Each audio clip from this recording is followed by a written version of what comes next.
stabilitas harga pangan, penindakan mafia beras, dan stop impor beras. Inilah tiga hal yang sering muncul sebagai permasalahan dalam upaya membangun kedaulatan pangan di Indonesia. Nah, hari ini kita akan menagih janji dari seorang Menteri Pertanian, Bapak Andi Amran Sulaiman, yang akan buka-bukaan soal data dan kondisi yang sebenarnya di lapangan dan apa yang akan dilakukan oleh pemerintah untuk menyelesaikan permasalahan ini. Inilah podcast Di Balik Layar bersama Valerina Daniel dan Menteri Pertanian, Bapak Andi Amran Sulaiman. Halo pemirsa, kita kembali berjumpa di podcast Di Balik Layar bersama Valerina Daniel yang disiarkan oleh TVRI. Nah, kali ini saya sudah bersama seorang Menteri Pertanian, Bapak Amran Sulaiman. Kita akan berbincang mengenai bagaimana kondisi beras dan juga strategi ketahanan pangan di Indonesia ke depannya. Pak, ini orang ingin tahu, Pak, kenapa sih harganya tuh selalu turun naik gitu, nggak bisa stabil harga beras kita? Iya. Jadi gini, yang pertama, memang di Republik ini terjadi anomali harga, anomali dalam harga naik turun dan seterusnya. Kita tahu minyak goreng, kita produsen terbesar dunia. Kita bisa tunjukkan produsen terbesar dunia. Tapi kenapa pernah langka? Kenapa? Karena ini ada anomali, ada yang memainkan. Nah, ini kita harus beresin. Bapak Presiden perintahkan kita harus membuat petani bahagia, untung, dan konsumen tersenyum. Ini kita upayakan secara bertahap. Dan ini tidak bisa sekaligus selesai. Tetapi kita akan selesaikan moga-moga 1-2 tahun. Hal ini selesai. Jadi mudah-mudahan 1-2 tahun lagi harga stabil ya Pak ya, khususnya untuk beras kita ya. Kita contohkan, kalau ada orang mengatakan, ini apakah hukum pasar kan pasti berlaku katanya. Kalau banyak produksi harga turun. Nah, minyak goreng kita produsen terbesar dunia. Ini terbesar, ini 58%, hampir 60% minyak goreng CPO kita produksi. Tetapi kenapa pernah langka?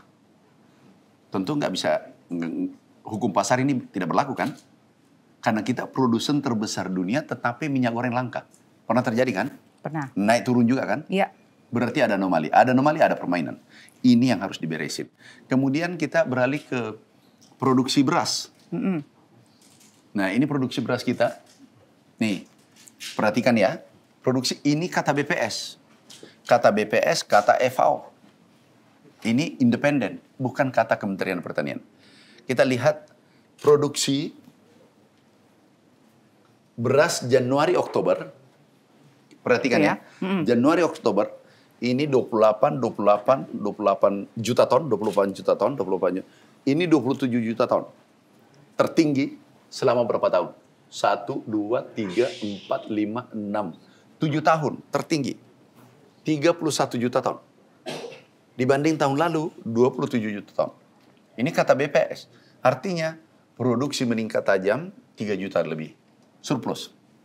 Kemudian kita lihat stok. Ini stok kita di gudang. Nah, tertinggi sepanjang sejarah.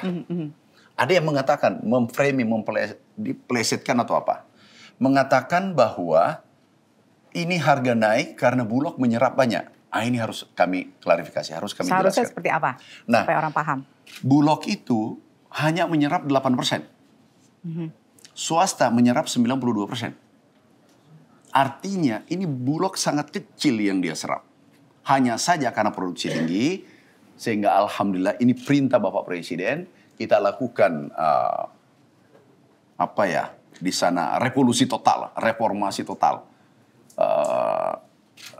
Manajemennya kita mendapatkan stok tertinggi selama merdeka. Bagaimana caranya tuh strategi supaya bisa stok seperti itu? Ini sederhana. Kita selama ini perintah Bapak Presiden. Selama ini adalah kita menyerap gabah, beras bukan gabah. Pemerintah menyerap beras bukan gabah. Artinya pemerintah tidak pernah ketemu petani. Petani kan tidak punya penggilingan. Nah, kita ubah kebijakan ini. Bulog beli gabah, kemudian menggiling terserah. Tetapi Bulog beli gabah. Kita beli 80-90% gabah sekarang. Petani kan punya gabah, tidak punya beras. Yang punya beras adalah penggilingan dan tengkulak. Ini kita langsung beli. Berarti pemerintah langsung melayani petani. Kemudian HPP oleh Bapak Presiden naikkan HPP. Dari 6.000 menjadi 6.500, awalnya 5.500, naik Rp1.000.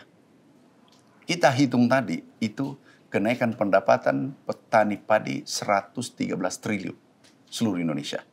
Nah, dibuktikan, nih, ini lagi-lagi data BPS. Naik NTP, bisa lihat, naik NTP 123. NTP itu nilai tukar petani. Nilai tukar petani atau kesejahteraan petani naik. Sebelumnya tahun lalu itu 117. Nah, ini dampak data dari tadi. kebijakan tadi. Kebijakan untuk membeli gabah langsung kepada ada lagi petani. yang menarik. Bapak Presiden keluarkan impres. Instruksi Presiden di sektor pangan ada 17 impres yang keluar. Karena beliau perintahkan yang bisa memudahkan petani itu keluarkan impres. Beliau keluarkan salah satu saja. Yang dulunya pupuk, semua berteriak seluruh Indonesia. Pupuk sulit, mahal, dan seterusnya. Ini kita keluarkan impres. Ini impresnya. Kita sederhanakan impres pupuk. Dulu, nih, mengular. 145 regulasi yang mengikat impres itu. Bayangkan. 12 menteri yang ketahui baru bisa kita salurkan. Kemudian gubernur 38. Dan bupati 514. Bupati dan wali kota. Harus tanda tangan baru petani bisa terima pupuk. Nah sekarang dari 145 kita jadikan dari Kementan produsen pabrik pupuk langsung ke Gapoktan petani. Selesai. Dari 145 kemudian menteri 12 yang terlibat, kemudian gubernur 38, kemudian bupati wali kota 514 bupati wali kota. Jadi proses ini atau alur ini yang kemudian bisa memangkas kemungkinan terjadinya tadi misalnya kebocoran. Macam-macam. Sekarang alhamdulillah kami sudah keliling. Itu petani tidak ada lagi teriakan bahwa pupuk langka, pupuk tidak ada. Nah, yang kita ingin benahi adalah ekosistem. Jadi transformasi ekosistem pangan berkeadilan. Apa itu maksudnya, Pak? Artinya, maaf, yang dulunya ini ya neolib atau kapitalis, ini kita harus geser. Pangan ini kita harus jaga. Jangan 10 orang, 20 orang yang menguasai. Ini karena ini kan kita subsidi. Pemerintah subsidi 150 triliun per tahun. Nah, kita harus kawal bukan di hulu saja, tapi sampai di hilir. Jangan dipermainkan, karena ini vital. Ini adalah,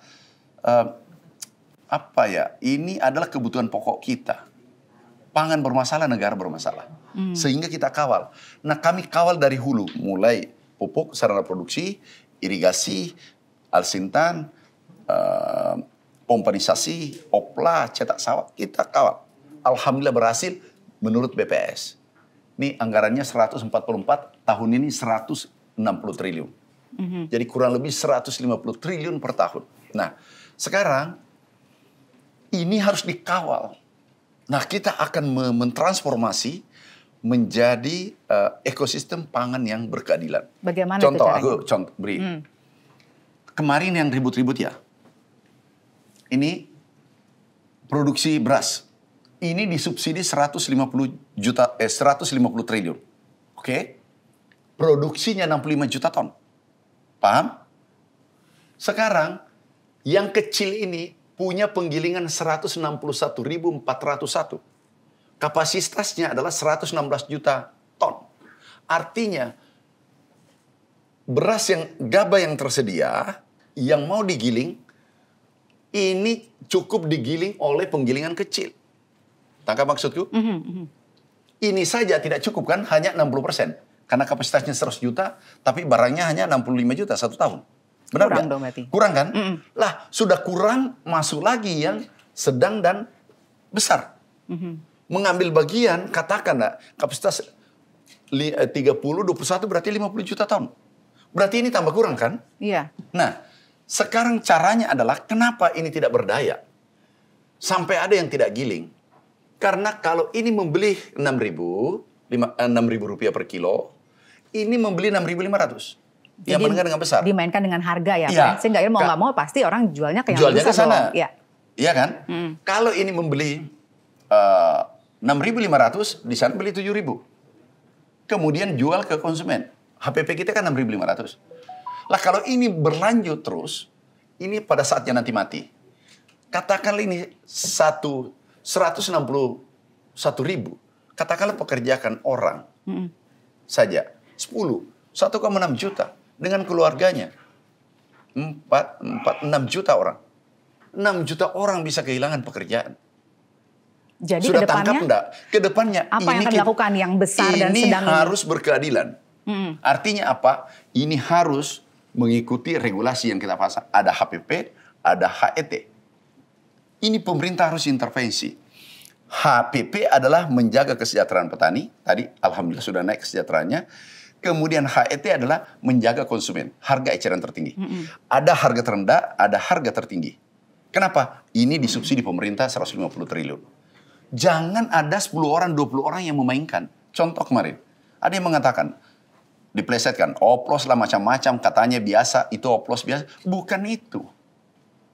Ini ada yang tanda petik ya. Mungkin kasar kalau aku katakan nipu. Nih, aku buka datanya. Ini, yang di atas. Kalau premium itu 14,5% atau 15%. Broken, pecahan. Tangkap ya. Tetapi begitu kita periksa, ini, itu 33 sampai 59%. Brokennya. Ini adalah menir. Tapi dilabeli bahwa ini premium. kok bisa, Pak? Nggak ada yang ngontrol? Ini kan sudah dikontrol. Ini kan sudah ada tersangka 28. Berarti ini nipu kan? Benar nggak? Kemudian di framing itu katanya beras oplos biasa, campur biasa. Iya campur biasa nggak masalah. Tetapi brokennya jangan 50%. Harusnya tadi maksimal 14. Harusnya 14%. Harganya harusnya kalau ini ada yang 7.000, 8.000, 10.000. Ini katakanlah 12 kita jualkan. Tapi dijualnya 17.000. Artinya merugikan konsumen 5.000. Benar nggak? Ya. 2 juta saja dijual. 2 juta kali 5.000 itu 10 triliun. Untung besar mereka. Bukan untung, beda untung. Nipu. Beda untung dengan nipu. Beda kan? Tapi buat mereka. Iya kan, itu gini. Harganya ini barang harusnya 12.000, katakanlah paling tinggi. Tapi dijual 17.000. Katakanlah gini deh, menjual besi tapi di labelnya emas. Nipu nggak? Ya. Ya sudah. Itu yang kami maksud. Jadi regulasi yang ada dilanggar. Oke, norma yang ada dilanggar, etika bisnis dilanggar. Oke. Sekarang sudah ada beberapa yang ditangkap tadi Bapak sampaikan kan ya. Seberapa besar itu efeknya nanti ke depan untuk mencegah hal-hal yang terjadi ke depan lagi? Nanti kita kan mulai tata nih. Kita menuju ekosistem pangan yang sehat, yang berkeadilan. Jadi kita ingin petaninya nanti sejahtera, konsumennya juga bahagia. Nah, caranya adalah rantai pasoknya yang panjang kita potong. Yang bisa solusinya nanti adalah koperasi merah putih. Jadi sekarang rantai pasoknya sampai 8. Nah sekarang koperasi, nanti kalau ini bangun koperasi ini jalan, dari petani langsung koperasi langsung konsumen. Berarti cuma 3. Jadi nanti kok baru nih berarti ya koperasinya akan bentuk khusus untuk menangani beras sekarang ya? koperasi merah putih kan? Iya, tapi maksudnya itu fokusnya ke sana. solusi permanen nanti. Nah, jadi bagaimana membangun ekosistem pangan yang sehat? Jangan dipermainkan, yang minta maaf, saudaraku, sahabatku, pengusaha yang besar. Kalau bisa bergerak di sektor industri, pabrik gula, bergerak di pabrik CPO, jangan di sektor yang vital. Ini ekonomi Pancasila, Bapak Presiden sampaikan. Mix antara kapitalis dan sosialis. Kita ambil ekonomi tengah. Inilah yang kita mau terapkan. Kalau ini yang kita terapkan, kesejahteraan petani meningkat, daya beli petani konsumen naik. Jadi juga pengusahanya tetap untung. Tapi tidak boleh serakanomik istilah Bapak Presiden. Iya, iya. Jadi intinya berarti nanti akan benar-benar difokuskan untuk melebih kepada memberdayakan petani ya Pak, dibandingkan dengan pengusaha-pengusaha dan itu. Dan konsumen tetap menikmati harga yang baik. Okay. Nah baru-baru kita lakukan, karena ada harga naik ya kemarin, kita operasi pasar, kita tidak boleh tinggal diam. Konsumen harus menikmati harga yang baik karena beras kita surplus. Kita operasi pasar, ini. Kami operasi pasar bersama Pak Mendagri, di 7.285 kecamatan seluruh Indonesia. Dalam waktu bersamaan. Bahkan dapat muri. Sebenarnya bukan murinya kami pikirkan. Kami operasi pasar saja, tiba-tiba 2 hari kemudian kami didatangi diberi penghargaan muri. Nih. Tapi bukan itu target kami. Target kami adalah harga turun. Dan alhamdulillah berita kemarin sesuai rapat yang dipimpin Pak Mendagri, harga turun di 105 kabupaten seluruh Indonesia dan kita lakukan terus sampai Desember. Stok kita ada untuk operasi pasar 1,3 juta ton. Sangat besar. Oke. Nih. Operasi ini Pak Mendagri kemarin pimpin, kebetulan saya diwakili Dirjen hadir. Operasi pasar besar-besaran oleh Mentan dan Mendagri, ada Pak Mendak juga menurunkan harga beras secara drastis. Ini target kita. Jadi setiap ada gejolak gitu pasti akan ada operasi pasar. Operasi pasar. Tetapi ke depan kalau sistemnya kita bangun bisa jadi operasi pasar itu kecil. Tetapi kita ingin membangun ekosistem pangan yang sehat dan berkeadilan. Oke. Bagaimana itu nanti mengontrolnya tuh Pak ya? Kira-kira nanti mungkin kalau ada yang nakal-nakal lagi ke depannya itu bagaimana? Kalau yang nakal-nakal pasti ada. Pasti ada, tetapi bagaimana kita meredam pergerakan mereka? Bagaimana kita memonitor? Ini kan bentuk kita monitor kemarin, tiba-tiba kita dapat bahwa ternyata tidak sesuai dengan spek. Oke. Jadi ada yang mengatakan bahwa Bulog terlalu banyak diserap, itu cuma 8% dia serap, 92% swasta. Oke, nah ini mulai semakin banyak data terkuak nih Pak ya dari data-data ini. Tapi ada mengatakan, itu mekanisme pasar ada, produksi tinggi, harga turun. Itu mungkin di negara lain. Contoh, minyak goreng. Minyak goreng produsen terbesar dunia. Ayam, telur kita sudah ekspor. Kenapa bergejolak harganya? Kalau hukum pasar itu berlaku di Indonesia. Jadi ini ya, aku minta tolong dianalisa datanya dengan baik-baik, baca dengan baik-baik, pahami baik-baik, baru menyampaikan ke publik. Oke, siap. Kita akan lanjutkan nanti podcast kita sesaat lagi, tetap bersama kami pemirsa. Kita lanjut.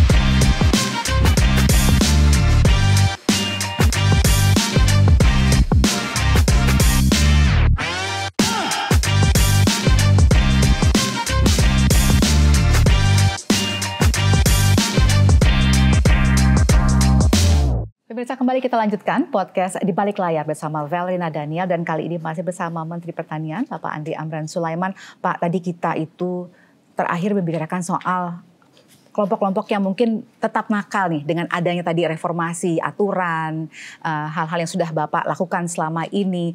Nah, orang mengatakan bahwa sebenarnya keberadaan orang-orang nakal, kelompok nakal disebut dengan mafia beras ini sudah lama gitu. Kenapa baru sekarang ada keberanian untuk menindak? Jadi Mbak Val, kami pernah lakukan itu lebih ekstrim di 2017. Salah satu perusahaan melakukan hal yang sama, langsung tutup. Datang kunci tutup. Ini kami beri peringatan, kami sudah wise, kami beri peringatan 2 minggu kita beri waktu, tolong cek barangnya semua. Itu 2017, tapi yang baru-baru ini 2017. Oke. Ini tanggal 30 Agustus, ya Agustus juga 2017. Tapi yang sekarang kan ada lagi nih 2019 kemarin. Ada lagi, kami kan pernah tidak menteri 4 tahun kan, kurang lebih 4 tahun. Nah, sekarang ini kami kami umumkan, kami beri peringatan, tolong jangan bermain-main sektor pangan. Pangan ini vital. Program prioritas Bapak Presiden itu adalah bagaimana kita swasembada, bagaimana kita berdaulat, bagaimana menjadi lumbung pangan. Ini sulit kita capai manakala ada oknum yang bermain di dalamnya. Akhirnya pada saat itu, yang menarik awal mulanya adalah harga naik waktu itu. Padahal kita lagi produksi puncak. Ya.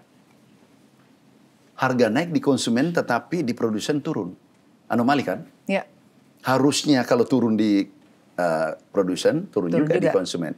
Tapi ya, terjadi anomali. Kami cek di seluruh Indonesia produsen pangan terbesar, 10 atau 14 provinsi seluruh Indonesia, kita cek. Ternyata yang terjadi adalah standar kita premium itu brokernya 15%, 15% lah. Tapi broker yang kita dapatkan seperti tadi datanya. Bisa kita lihat datanya 33% sampai 59%. Ini kita ambil contoh sampel 10. Lah, ini bukan keuntungan. Ini kan maaf ya. Ini kan menipu rakyat kita. Kami sadar, kami banyak yang menyerang. Afiliasinya menyerang kami, mau pribadi maupun sebagai menteri. Enggak, kami pastikan tidak akan mundur seperti perintah Bapak Presiden. Kami akan lanjutkan. Diserang apapun. Selama kami punya kewenangan, kami masih ditakdirkan di Kementerian Pertanian, kami pasti ingin memperbaiki tata kelola dan berpihak pada konsumen dan petani Indonesia. Tapi pemerintah sudah mengetahuikah siapa-siapa saja sebenarnya menjadi mafia beras ini? Itu kan sudah ada yang tersangka, ada 28. Pak Kapolri sudah umumkan, ada 28 tersangka. Di luar yang 28 ini, apakah juga sudah diketahui? Mungkin itu nanti tergantung di penegakan hukum. Tetapi yang saya ingin katakan, jangan mengganggu sektor pangan, Ini vital. Ini hajat hidup orang banyak. Ini kepentingan 286 juta orang. Bayangkan, setiap ada masalah beras, kami pasti yang kena. Tapi ada yang mengambil keuntungan. Tadi saya sampaikan ya, kan ini harganya harusnya 11.000, 12.000, dijual 17.000. Selisih 5.000 saja per kilo. Kalau per ton berarti 5 juta kan? Kalau 2 juta berarti 10 triliun. Itu bukan keuntungan. Itu ngambil di tempat gelap. 10 triliun. Dan mereka mengakui, bahkan laporan yang kami terima, bahwa dia mencari keuntungan sebesar-besarnya. Ini ada subsidi pemerintah. Di pangan ini ada subsidinya. 150 triliun. Oleh karena itu kita harus intervensi. Kenapa? Ada uang rakyat, ada uang pemerintah di sana. Uang pemerintah itu uang rakyat dari penghasilan pajak kita. Iya kan? Kalau misalnya, maaf saya potong Pak, kalau misalnya memang sebenarnya sudah diketahui itu ya pelaku-pelakunya gitu, kenapa tidak dari dulu itu bisa dihentikan gitu? Dulu kan kita sudah lakukan juga. Saya sampaikan dulu 2017. Kita lakukan pengawasan. Berarti pada saat tadi Bapak mengatakan ketika Bapak tidak menjabat, itulah kemudian, apakah itu maksudnya di masa-masa itu? Aku tidak bisa komentari pada saat saya tidak menjabat. Tetapi pada saat kami menjabat, kami pernah lakukan di 2017. Dan itu heboh senusantara waktu itu. Apakah yang sekarang bermain juga orang yang sama Pak, pengusahanya? Kami tidak tahu ada di kepolisian, tetapi yang terpenting adalah kami kan cuma lihat kualitas. Yang menentukan siapa pelakunya di kepolisian. Salah atau benar di kepolisian. Tapi kami katakan ini tidak sesuai standar. Itu di kewenangan kami. Yang ditangkap 28 itu apakah termasuk yang pemain besar? Sepertinya. Tetapi nanti Mbak Val tanyakan di penegak hukum. Yang jelas kita tidak boleh membiarkan petani dan konsumen jalan sendiri. Tugas pemerintah adalah berada di tengah agar ekosistem pangan kita berkeadilan. jangan bagian ekonomi rakyat, ekonomi Pancasila lah. Ini diganggu oleh orang-orang, istilah Bapak Presiden, orang-orang tertentu, serakonomik. Itu jangan.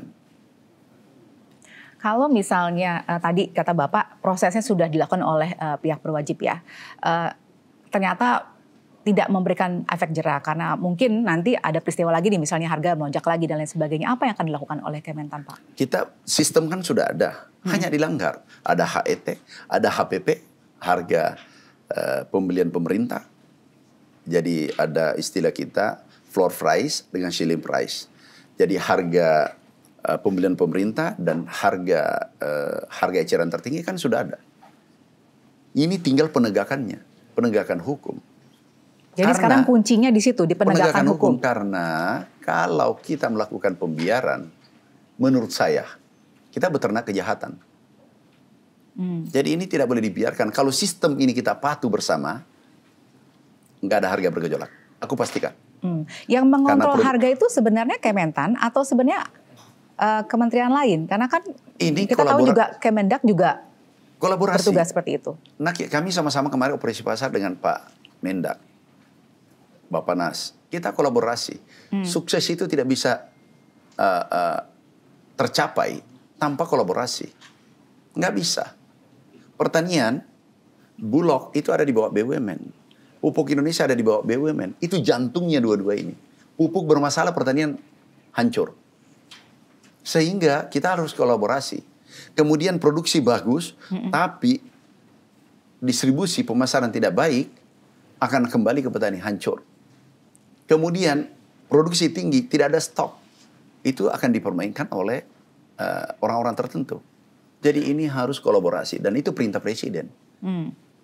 Jadi siapapun punya kesempatan untuk berbuat baik, kita berbuat baik. Ada yang menyoroti, Mentan kan bedanya produksi. Iya, tapi sebagian besar konsumen tanya saya kalau harga naik. Jadi kita tidak boleh tinggal diam. Ini amanah menjadi menteri. Dan ini kita harus bertanggung jawab, bukan di dunia, di akhirat. Oke, kalau urusan produksi memang Kementan. Kalau urusan misalnya stok beras dan lain-lain itu kan di Bulog. Bagaimana kemudian dari Bapak bisa tadi menggalang koordinasi supaya Bulog ini bisa lebih optimal perannya? Nah, kami komunikasi dengan baik, kami diskusi, kami datang, kami rapat, aku undang ke sini. Kan ini satu kesatuan, harusnya satu komando.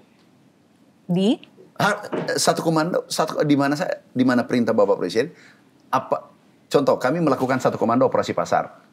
Pak Mendak datang, Bapak Nas datang, Pak Mendagri datang di sini. Kemudian inflasi, Pak Menteri Mendagri pimpin inflasi. Apa hubungannya inflasi dengan Pak Mendagri? Tapi kita kolaborasi, aku datang. Kemudian Pak Menko Pangan, kita rapat masalah regulasi, kita datang, beliau Menko. Jadi kita kolaborasi, termasuk media, TVRI. Kita harus kolaborasi. Jadi kita pikirkan, jangan kita ego hidup. Kita bangsa ini, kita harus pikirkan bahwa harus berkelanjutan dan mencapai Indonesia emas atau superpower ke depan. Kita jangan ego hidup. Kita ini akan berakhir. Kalau menteri 5 tahun, kalau tidak reshuffle. Oke.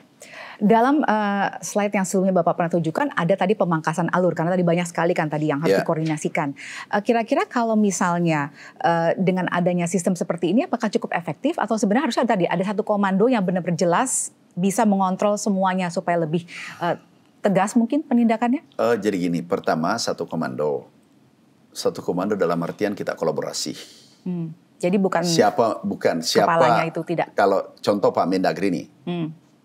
Merapat inflasi, kita ikut. Itu semua. Yang menjadi leading sektornya Pak Mendagri. Kami operasi pasar di sini. Bulog ikut. Pak Mendagri ikut, Pak Mendak ikut. Nah, kita bangun sistem, kita sepakati sistem ini. Kita ada regulasi, kita sepakati ini regulasi. Pengusaha, pemerintah, semua yang terlibat, terkait. Kalau itu yang terjadi, pangan ini tidak masalah. Kita bersyukur. Alhamdulillah pangan kita baik. produksi kita baik. Surplus 3 sampai Oktober ya. Kata BPS bukan kata saya. Itu 3,3 juta ton lebih. Kita syukuri. Stok kita banyak, kita syukuri. Ada yang bertanya, jangan bangga dengan stok. Aku tanya balik, berarti Anda bangga kalau tidak ada stok dan impor? Nggak bisa jawab. Tapi kalau ada pertanyaan ataupun pernyataan bahwa stok banyak, tapi kualitasnya menurun karena dia menumpuk saja di gudang Bulog, itu bagaimana? Nah itu banyak juga, itu di framing sengaja. Ya kalau ada rusak 1 kilo 0,01%, ya wajar. Atau ada berapa ton, wajar. Tapi nggak semuanya. Tapi kalau mau tidak ada rusak, tidak ada stok, nggak ada rusak tuh. Mungkinkah stok, itu? Jangan. Bukan. Kalau tidak ada stok kan tidak ada yang rusak. Paham maksudku? Iya. Banyak stok, ada rusak sedikit, mana lebih bagus? Yang Dulu impor, aku tanya ya. Sekali-sekali aku yang bertanya. Dulu impor, stoknya sedikit. Ada juga rusak sedikit. Sekarang, kita tidak impor sampai detik ini. Stoknya banyak, 4 kali lipat, 3 kali lipat daripada tahun lalu. Tidak impor, pilih mana? Kalau anak bangsa yang baik. Tidak impor dong pastinya. Wah, berarti Mbak Val sudah bagus, waras. Berarti yang lain nggak waras? Oh, nggak boleh.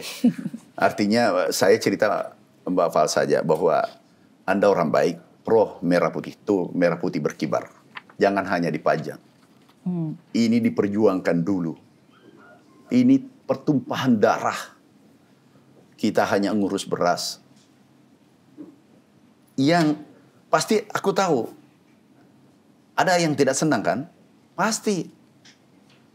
Yang mengambil keuntungan banyak pasti tidak senang. Dan afiliasinya.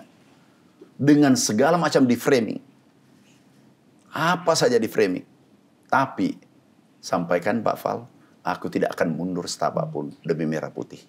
Yang memframing itu siapa sih Pak? Mafia beras itu? Lah Mbak Val lebih tahu daripada saya. Tapi kan orang mungkin belum tahu Pak.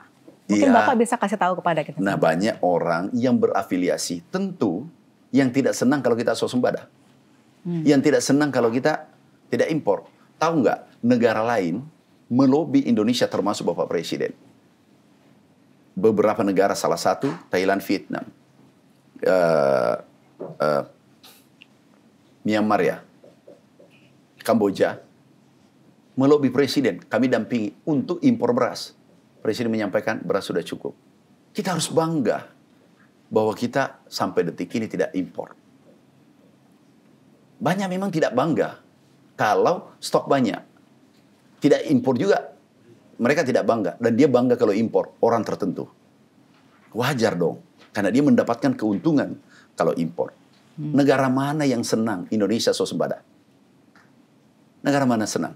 Enggak senang kan? Indonesia adalah pasar yang empuk. Pasar besar, penduduknya nomor 4 dunia, 286 juta. Jadi banyak negara tidak senang. Yang saya sedih kalau anak bangsa DNA-nya adalah anak bangsa Indonesia yang juga hormat pada merah putih, tapi tidak bangga kalau kita swasembada. Itu yang aku sedih. Berapa kerugian yang bisa kita hindari kalau misalnya kita tidak impor?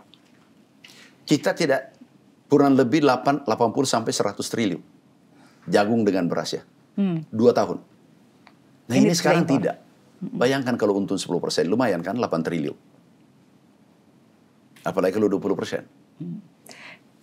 Kira-kira kalau misalnya ke depan kebijakan-kebijakan seperti ini berjalan terus. Tetapi pihak-pihak yang tidak menerima tadi kemudian melakukan langkah-langkah menyerang balik kepada Bapak. Bapak siap? Itu risiko.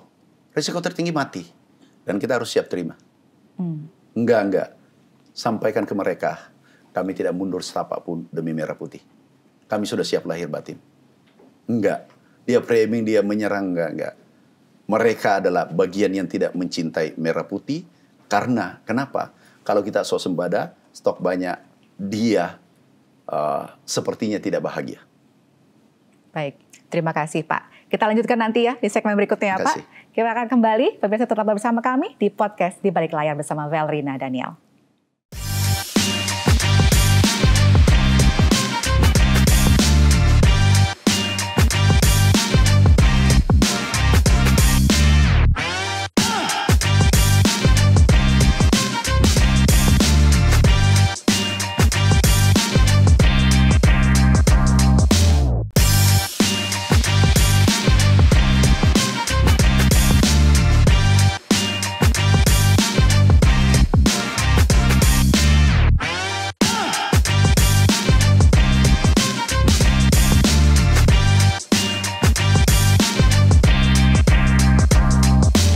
Kita kembali di podcast Di Balik Layar bersama Valerina Daniel, bersama Menteri Pertanian Bapak Andi Amran Sulaiman. Pak, ini kalau kita bicara tadi panjang lebar soal kondisi stok beras yang sudah semakin baik, kemudian juga tadi Bapak mengatakan tidak takut serangan mafia. Nah, ke depan bisa digambarkan kepada kita seperti apa nanti langkah-langkah konkret yang akan dilakukan oleh Bapak selaku Menteri Pertanian? Kita memperbaiki, jadi mulai dari pertanian, meritokrasi, jangan ada korupsi, main fee. Kami baru-baru pecat salah satu direktur dan dia tersangka. Minta fee 27 miliar, terrealisasi 10 miliar. Kami berhentikan, kami pecat dan kirim penegak hukum. Kemudian bangun sistem yang baik. Terus deregulasi, regulasi kami minta Bapak Presiden, sudah 17 regulasi impres yang dikeluarkan Bapak Presiden. Begitu cintanya Bapak Presiden pada petani Indonesia, masyarakat Indonesia. Itu selesai. Kemudian kita sarana produksi. Dulu pupuk berteriak seluruh Indonesia. Alhamdulillah sekarang sudah tenang. Kami kunjungan sudah baik. Irigasi kita perbaiki. Pompanisasi, opla, cetak sawah. Kita lakukan. Kita membangun lumbung pangan. Lumbung pangan ini kita akan buat klaster. Lumbung pangan ini sejajar dengan negara maju. Kami pulang dari Amerika, China dengan Vietnam. Kami lihat kita mampu sejajar dengan negara maju. Yang penting mau. Persoalannya mau apa tidak. Ada yang mengganggu, iya wajar. Ada yang mengganggu normal. Ada yang menyerang normal. Yang tidak normal itu kalau tidak ada yang menyerang. Nah, sekarang kita bangun sistem. Sistem kita bertransformasi menuju pangan berkeadilan dan sehat. Yang saya maksud berkeadilan adalah semua saudara-saudara kita, petani, konsumen, menikmati pangan ini dengan baik. Petaninya untung, konsumennya tersenyum. Juga pedagangnya bahagia. Jadi kita memberi kenyamanan. Pemerintah harus hadir. Dan pangan wajib intervensi. Kenapa? Kita subsidi 150 triliun. Kita bangun sistemnya. Sistem ini kita patuhi bersama, insya Allah tidak ada masalah. Baik. Nah, salah satu hal yang menarik yang tadi Bapak sampaikan juga, bahwa ada strategi baru yaitu membeli langsung gabah kepada petani ya. Ini akan terus berlanjut seperti itu? Iya. Jadi dulu kami sempat di rakor dengan Rata sampaikan. Dulu maaf ya. Dulu itu membeli beras bukan membeli gabah. Membeli beras berarti ketemu dengan tengkulak saja, bukan ketemu petani. Ya? Kenapa petani hanya punya gabah? Benar nggak? Nah, kita ubah kebijakan ini. Satu kebijakan luar biasa. Dan membuat bahagia petani kita. Beli gabah, kemudian bulognya processing menjadi beras. Itu 80%. Lebih gabah. Dulu hanya 5%, 2%. Jauh gabah. Ya? Kalau beli beras, artinya pemerintah tidak ketemu dengan rakyatnya petani. Benar nggak? Khususnya petani. Tapi dengan kebijakan Bapak Presiden, langsung ke petani, pupuk mudah, kemudian HPP, kemudian langsung ke petani. Sekarang kesejahteraan naik sesuai BPS 123. Tahun lalu itu 117%. NTP, tingkat kesejahteraannya naik. Dan kami berkunjung ke daerah, petani bahagia. Bagaimana kemudian memberdayakan para petani ini supaya mereka tadi bisa bersaing dengan pengusaha-pengusaha besar? Ya janganlah kasih bersaing pengusaha besar ya tuh nggak boleh dong. Tahu nggak saran IMF 98? Apa itu? Itu merugikan negara kita. Jadi harus salah satu sektor pertanian. Susu itu impor dulu 40%, hari ini 80%. Kenapa? Ini dibenturkan antara pengusaha konglomerat dengan petani kecil. Ya pasti mati petani kecilnya. Nggak boleh, harus dilindungi petani kecil, konsumen harus dilindungi. Nggak boleh diperhadapkan seperti itu. Dan yang konglomerat harus mengerti bahwa ayo kita, konglomerat kalau bisa bergeser ke sektor industri pabrik gula, itu kan padat modal, ke sana. Jangan di ruang orang kecil, karena pasti ribut. Jadi akan ada insentif-insentif kah untuk menggeser tadi para pengusaha ini? Kami siapkan, pengusaha yang mendirikan pabrik gula, kami siapkan lahan, kami koordinasi dengan Menteri Kehutanan. Ya mau, jadi ke sana. Jadi pengusaha konglomerat tetap kita butuh mereka. Kita butuh mereka. Cuma harus ditata. Di sini jangan masuk. Khususnya pangan jangan diganggu. Jangan cari keuntungan banyak di pangan. Kenapa? Ini adalah disubsidi oleh pemerintah. Kemudian kita berikan tempat lain. Konglomerat kita butuh, pengusaha kita butuh. Nggak boleh dimusuhi. Cuma diatur. Jangan sampai kita goyah. Pangan bermasalah, negara bermasalah. Itu harus dipahami. Pangan bermasalah, negara ini bermasalah. Itu harus kita pahami bersama. Jadi jangan bermain di sini. Kita berikan ruang. Oke, konglomerat nih, karpet merah, bangun pabrik gula, bangun pabrik, katakanlah smelter, bangun pabrik kelapa, hilirisasi, bergerak di hilirisasi. Kemudian di hulu adalah petani. Kemudian mereka dengan menengah kecil gabung. Jadi semua bahagia. Kemerdekaan ini kita nikmati bersama. Kalau strategi ini tidak berhasil, apanya? Tadi untuk mengatur tata kelola, bagaimana? Itu Mbak Val yang pesimis. Kita kan harus mengantisipasi, Pak. Enggak, Republik ini dibangun karena optimisme, bukan pesimisme. Orang pesimis itu kalah 50%, sudah 50%, dia 50+1. Tapi harus ada strategi dong untuk mengantisipasi pastinya. Kita sudah atur strategi sekarang, saya sudah sampaikan tadi. Bagaimana ekonomi berkeadilan, bagaimana ini sehat, mulai hulu sampai hilir, kemudian kebijakan diperbaiki. Ini kan sistemnya kita bangun nih. Terus harus ikut regulasi yang ada. Jangan pesimis dong. Kalau pesimis, mana merah putih kita rebut. Bambu runcing lawan meriam. Tapi merdeka. Kenapa? Ada optimisme di sana. Dan siap tempur.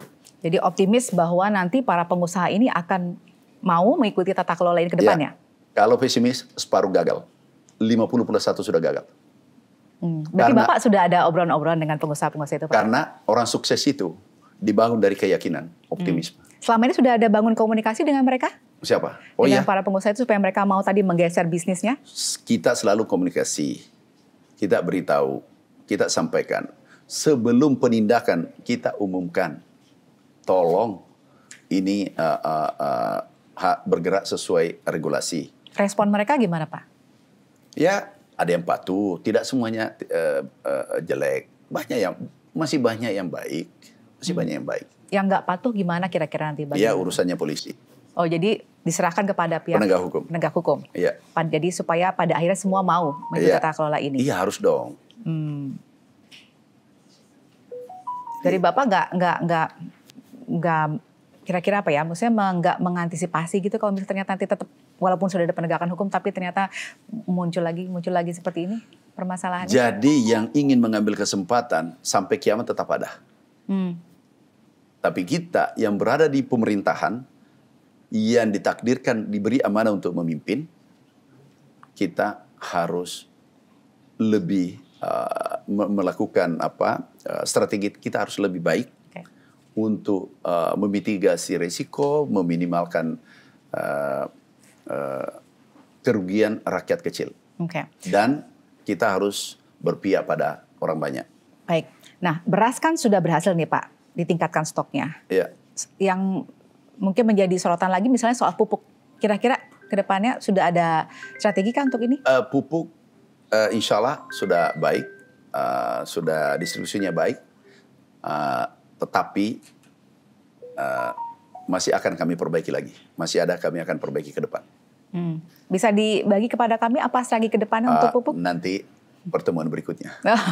Benar ya Pak, janji ya kita tagih nanti pertemuan berikutnya.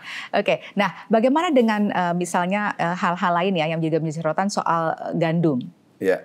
Kira-kira kita ke depannya akan bisa juga mampu menjadi pemain besar nggak kira-kira? Jadi gini, tidak ada yang tidak bisa, yang ada sulit. Kami kirim delegasi ke Jordan dengan Brasil. Kami juga dari Brasil, kami dari Jordan. Di sana sudah budidaya gandum. Produksinya 9 ton, 8 ton itu sudah bagus. Nah, syaratnya adalah pada ketinggian minimal 800 dari permukaan laut, DPL. Kita cari di wilayah Indonesia. Ada beberapa daerah yang cocok. Tetapi varietasnya juga, kita mencari varietas yang bisa tumbuh di daerah tropis di Indonesia. Nggak boleh menyerah. Orang saja sudah di di air saja sudah bercocok tanam, hidroponik segala macam. Orang sudah mau tanam di bulan. Masa gandum? Gandum kita sudah coba tumbuh, produksi ada 5 ton, 4 ton. Sudah kita uji coba. Nah, nanti tahun depan kita coba cukup besar. Baik. Nah, jadi kan salah satu target dari ASA kita itulah ketahanan pangan. Ya, jadi apa saja yang menjadi fokus nanti ke depannya untuk swasembada pangan? Kita fokus pada komoditas strategis. Padi jagung, alhamdulillah sudah baik. Kemudian gula, kemudian komoditas lainnya. Jadi kita kita jangan cerita yang selalu impor saja. Minyak goreng kita ekspor, ayam kita ekspor, telur kita ekspor, bawang merah dulu impor, 2016 kita ekspor, balikan menjadi dari impor menjadi ekspor. Insya Allah jagung dengan beras swasembada sudah 7 dari 9. Jadi satu-satu kita selesaikan. Nggak mungkin kita bisa selesaikan sekaligus. Pemerintahan ini berkelanjutan. Jadi kita syukuri.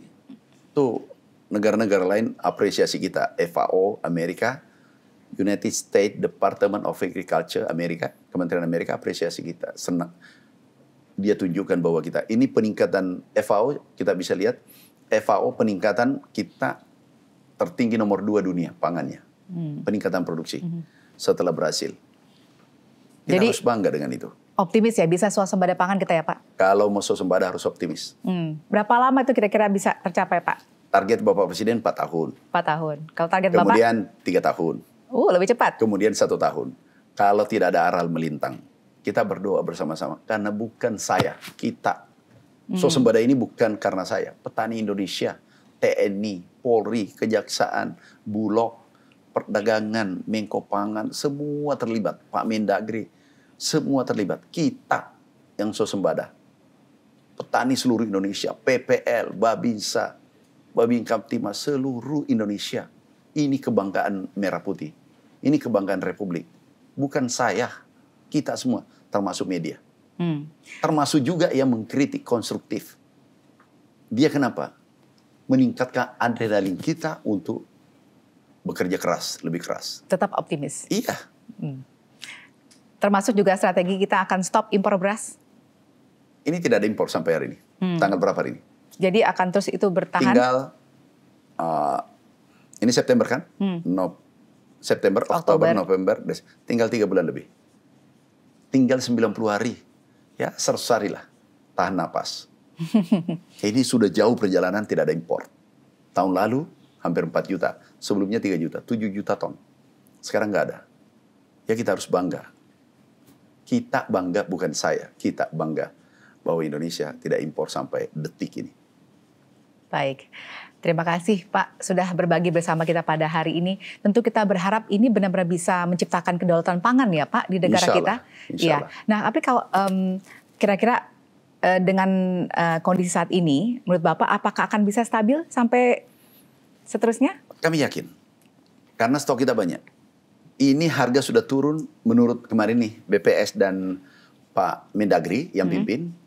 Itu turun di 105 kabupaten seluruh Indonesia. Padahal mungkin baru 100.000 ton keluar. Masih ada 1,2 juta. Kami akan guyur sampai Desember. Jadi yang nyimpan beras, keluarkan berasnya cepat kalau tidak merugi. Karena kami akan guyur 1,2 juta ton lagi sampai Desember. Sampai Desember. Ya. Itu untuk tadi menjamin tidak ada impor beras, kemudian harga juga stabil gitu ya. Kualitasnya baik. Kualitasnya baik ya. Oke, jadi kita bisa mengatakan bahwa kalau misalnya tadi Bapak mengatakan kalau misalnya pangannya berdaulat berarti negara juga berdaulat. Iya. Jadi ini negara salah satu. Kuat. Pangan, energi, kalau ini kuat, negara sangat kuat. Tapi kalau ini lemah, berbahaya. Okay. Jadi berarti nggak boleh ada kesalahan ke depannya ya Pak ya? Iya, ya pastilah. Tidak mungkin sempurna. Kesempurnaan milik Allah. Kita nggak. Aku juga banyak kekurangan. Yang sempurnakan adalah yang mengeritik. Itu menambah kesempurnaanku. Tambah dikit. Aku lebih hati-hati. Kami kontemplasi, introspeksi diri. Kami juga bukan orang sempurna. Jadi kalau ada mengkritik yang konstruktif, aku berterima kasih. Ada juga yang mengkritik, memfitnah, terima kasih. Oke. Kenapa? Yang konstruktif adalah kita gunakan kritikannya itu untuk membangun, Baik. mengoreksi diri. Yang kedua, yang memfitnah itu adalah tabungan kita untuk akhirat. Dia kirim amalannya untuk kita. Baik. Pak, ini mumpung kita lagi podcast, Pak, berarti kan yang nonton banyak nih, Pak. Kira-kira ada pesan nggak buat yang akan memberikan kritik supaya konstruktif? Saudaraku, sahabatku, kita tidak boleh ego hidup. Negara ini harus kokoh 1000 tahun ke depan, bahkan sampai kiamat Republik Indonesia. Kita jaga pangannya, kita jaga bersama. Yang mengkritik konstruktif, terima kasih. Yang memfitnah juga, terima kasih, karena dia mengirimkan amal-amal kepada kita, memberi sumbangan amalnya kepada kita. Dan dia adalah saudara kita semua. Saudaraku, sahabatku, yang memberikan kritikan konstruktif, aku terima kasih yang tak terhingga. Karena ini bukan untuk saya, untuk Merah Putih, untuk negara yang kita cintai. Kita harus jaga bersama, merdeka.